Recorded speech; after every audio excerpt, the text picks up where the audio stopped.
Hi everyone, this is Amy and welcome back to my channel. Today we're making omurice. To start this dish, we're going to cut up a thin chicken breast just in bite-sized pieces. And some of you may know I like to soak my chicken in milk. It gets rid of any gaminess.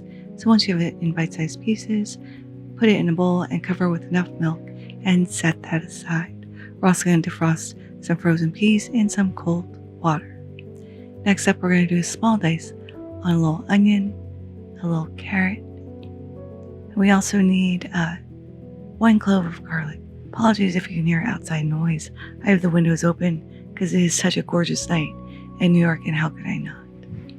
We're also going to go ahead and crack open 3 eggs and mix that up with a half teaspoon of kosher salt before passing this through a strainer.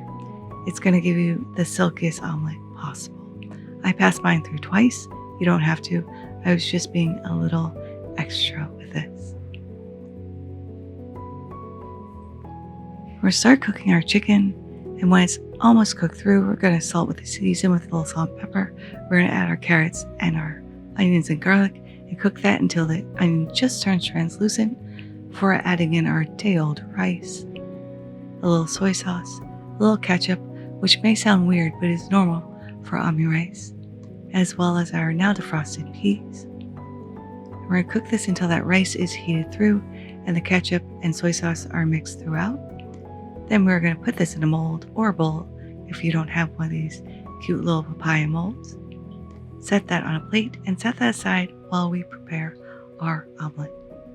This is good to go, so we're going to go ahead and tip in all of our eggs, and this goes fast. We're going to use some chopsticks or a spatula and just start stirring. You want to mix in the set edges as well. Once it starts to set, you want to switch over to spatula. It's going to make your life a little bit easier, but we're just trying to form these gorgeous little pillowy curds in our omelet. Switching over to spatula, we're going to tilt our pan and fold over one side.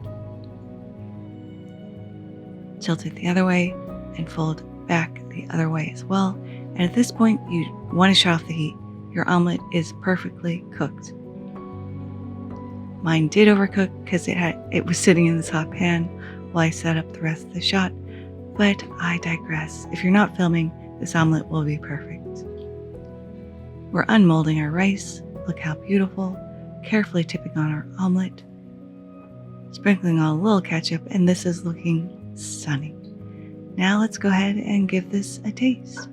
Even though this omelet was a little overcooked, it was still beautiful, soft, and fluffy on the inside. The rice itself is savory, sweet, and the perfect little vehicle for our omurice.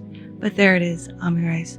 I really do hope you all try to make this in your home. Thank you so much for spending time with me once again today.